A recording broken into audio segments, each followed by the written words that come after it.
ऐसे मुझे एक तो खुशी हो रही है और एक गुस्सा आ रहा है।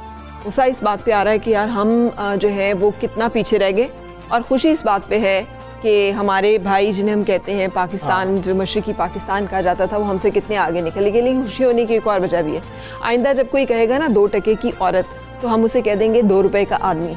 तो वो 2 टके की औरत फिर भी उस 2 रुपए के आदमी से ऊपर होगी। वो 4 रुपए बन जाएंगे। और ये 2, और यही बात कर रहे हैं जो मुहावरे की बात की है। হ্যালো বন্ধুরা, আসসালামু আলাইকুম। আমি রনি আহমেদ, সত্যবাদী ইউটিউব চ্যানেলের পক্ষ থেকে। তো বন্ধুরা, আজকে যে টপিক নিয়ে কথা বলবো সেটা হলো পাকিস্তানের মিডিয়া বেশ কিছুদিন ধরে আমাদের বাংলাদেশের অর্থনীতি নিয়ে তারা অনেক ভিডিও করতেছে। তো চলুন বন্ধুরা, ভিডিওটি শুরু করা যাক। আর ভিডিওটি শুরু করার আগে অবশ্যই বলে রাখি, আমাদের সত্যবাদী ইউটিউব চ্যানেলটিকে যারা এখনও সাবস্ক্রাইব করেননি, দয়া করে সাবস্ক্রাইব করে দিবেন আর আমাদের সাথেই থাকবেন। তো চলুন বন্ধুরা, ভিডিওটি শুরু করা যায়। सुबह सवेरे पाकिस्तान।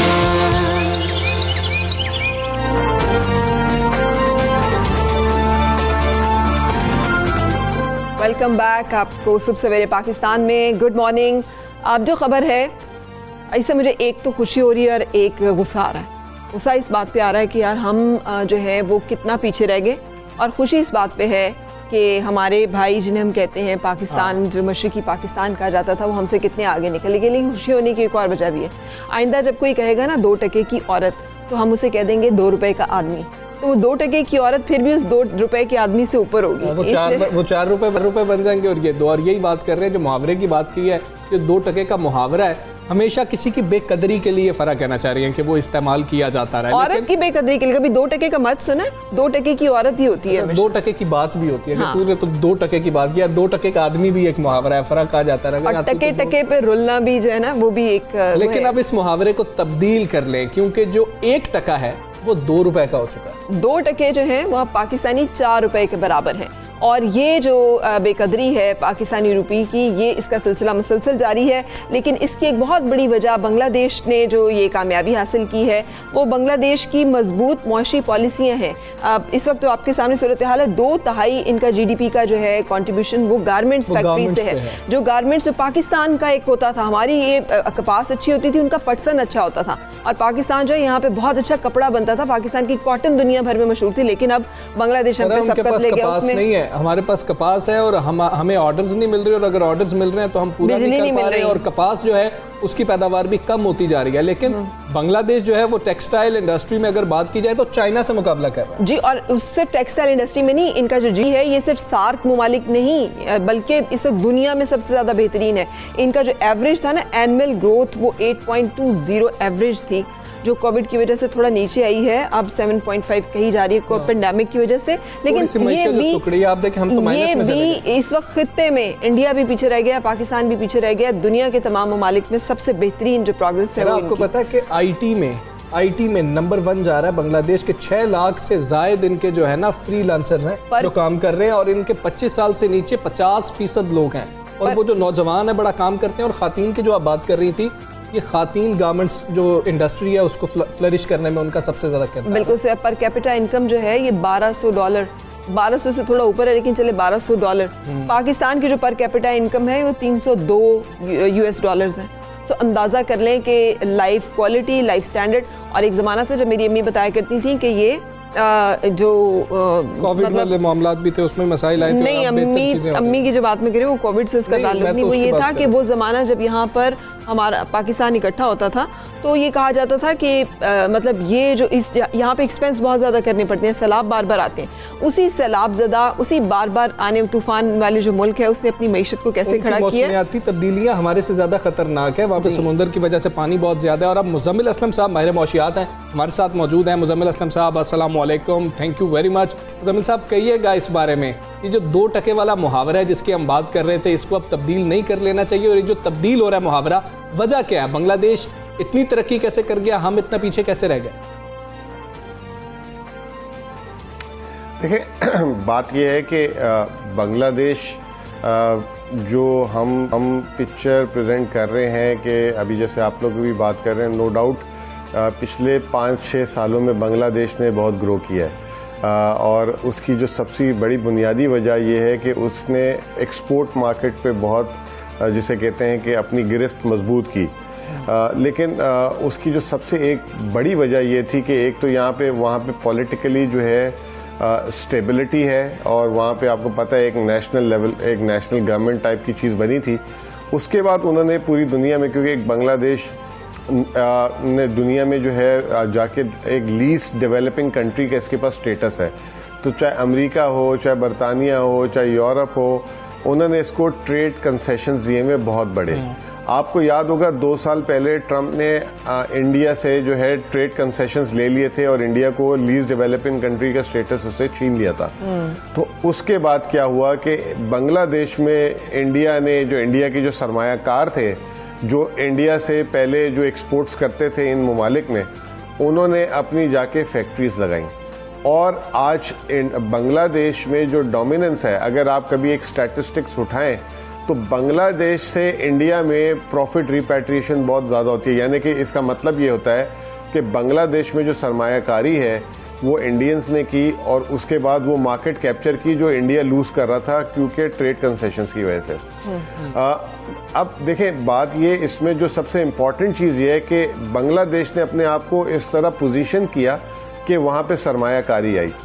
ये हमारी सबसे बड़ी गलती थी। हालांकि ना बांग्लादेश में कपास पैदा होती है, ना उनको जो है वो जूट के, आपको पता होगा हमेशा से शुरू से कि वहाँ पे जो है टाट पैदा होती थी। पाकिस्तान में कपास पैदा होती थी जब वो हमारा हिस्सा था, और बांग्लादेश टाट के लिए मशहूर था।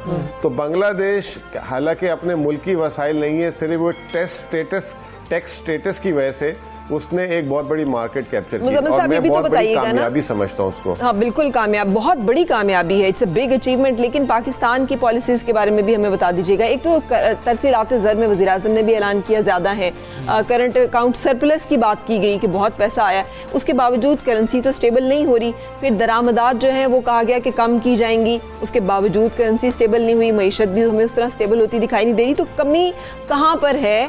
कब तक दरामदात के ऊपर हम पाबंदी लगाने से कोशिश करेंगे कि मामलात में सुधार लाया जाए? क्या इससे कोई बेहतरी आने की उम्मीद है? इंपोर्ट्स देखिए मैं आपको देखिए, बात ये है ना कि हम सारे बहुत दूर बैठे हुए हैं, तो हमारा एक परसेप्शन बना हुआ है कि बांग्लादेश बहुत स्टेबल कंट्री है, ये बहुत स्टेबल मुल्क है। आपको मैं एक बात बताऊं कि जब ये कोरोना आया, तो जब ये कोरोना आने के बाद पूरी दुनिया बंद हुई, तो बांग्लादेश की बरामदात बहुत बुरे तरीके से इफेक्ट हुई, और बांग्लादेश का कारोबार ठप होके रह गया। उनकी स्टॉक मार्केट बंद हो गई, और वो उन्होंने जैसे जो हमने 2008 में, आई डोंट नो आप लोग को स्टॉक मार्केट का कितना इल्म है, 2008-9 में हमारी स्टॉक मार्केट फ्रीज हो गई थी जब मुशर्रफ साहब गए थे, और पीपल्स पार्टी गवर्नमेंट ने 4 महीने के लिए बंद कर दी थी। आज हमें 10 साल लग गए वो अपना इमेज रिवाइव करने में। वही एग्जैक्टली हरकत जो है बांग्लादेश ने अभी पिछले 5 महीने पहले की। बांग्लादेश में अब वो वाली सरमायाकारी नहीं रही जो आज से साल, 1.5 साल, 2 साल पहले रही थी। तो बांग्लादेश भी इंस्टीट्यूशनली इतना डेवलप नहीं हुआ।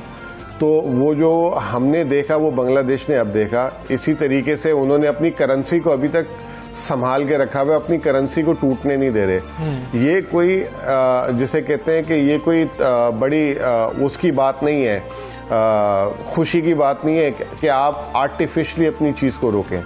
आपकी खुद ब खुद ऑटो पायलट पे अगर करेंसी स्ट्रांग हो रही है तो आपको खुश होना चाहिए। पाकिस्तान की हुकूमत ने ये जो है 2013 से 2018 के दरमियान ये करने की कोशिश की, करेंसी को दुनिया के सामने जो है स्टेबल दिखाया, लेकिन उसके पीछे ज़र मुबादला बर्न करते थे, यानी कि फेंकते थे कि करेंसी की कीमत ना गिरे, जिसकी वजह से पाकिस्तान की एक्सपोर्ट्स जो हैं, अब आपको छोटी सी बात बता देता हूँ, हम बांग्लादेश की का तारीफ कर रहे हैं। 2008 में हमारी जो बरामदात 12 अरब डॉलर थी और बांग्लादेश की 8 अरब डॉलर थी। आज बांग्लादेश की 40 से 45 अरब डॉलर है और हमारी जो है 22-23 अरब डॉलर, अभी भी 24 अरब डॉलर से ऊपर नहीं है। आपके हाल में वजह क्या? वजह ही ये हुई कि हमने जी उसकी वजह ही ये हुई कि हमने अपनी एक तो ये कि अपनी प्रोडक्शन, अपनी प्रोडक्टिविटी पे काम नहीं किया। हमने बिजली, आपके सामने अभी तक बिजली का मसला पाकिस्तान में, फिर हमने इतनी महंगी बिजली ले आए कि वो कोई दुनिया में इतनी महंगी बिजली के साथ बरामदात नहीं कर सकता था। ठीक। तीसरी चीज़ ये कि उसके लिए हमारी आज से, जब मुझे याद है 2008 से लेकर 2005 से लेकर 2012-13 तक हमारी 15 मिलियन बेल कपास पैदा होती थी, कॉटन। अब वो हमारी 8-9 मिलियन बेल पे आ गई, यानी कि हम 60% पे आ गए। तो आपकी बरामदात, हाँ, तो अब आप मुझे एक बात बताएं कि जब आपके पास रॉ मटेरियल ही नहीं होगा तो आप एक्सपोर्ट कैसे करेंगे? या तो फिर बांग्लादेश की तरह आप इतने सस्ते हो जाएं, लेबर आपकी, देखें बांग्लादेश में आज भी जो पर कैपिटा इनकम है वो पाकिस्तान के आसपास ही है, ठीक है। उनकी लेबर, वहाँ पे इनकम डिस्पैरिटी बहुत ज़्यादा है, वहाँ पे पॉवर्टी आज भी पाकिस्तान से ज़्यादा है, ठीक है। वो हैप्पी इंडेक्स में भी हमसे पीछे है। मुजम्मिल साहब, वो जो फिर बांग्लादेश क्लेम करता है, परसेप्शन, जी, बांग्लादेश क्लेम करता है 2010 से 2020 के दरमियान 80 लाख अफराद को खते गुर्बत से निकाला है और 3 गुना जो है इजाफा हुआ है उनकी आमदनी में इन 80 लाख लोगों में। तो क्या ये बात दुरुस्त है?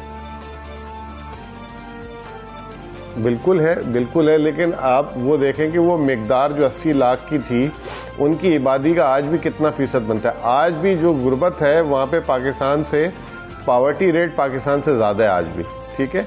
वो ये बात नहीं कहने की, अब अगर बांग्लादेश ग्रो कर रहा है तो उनकी आवाम आगे ग्रो कर रही है, ये सबसे इम्पोर्टेंट चीज़ है। मुझे लगता है कर रही है, और अगर अगले 10 साल इसी तरह वो ग्रो करते रहे, लोग बातें कर रहे हैं कि वो इंडिया को चैलेंज कर देगा, चाइना को तो नहीं कर सकता लेकिन इंडिया को वो चैलेंज कर देगा।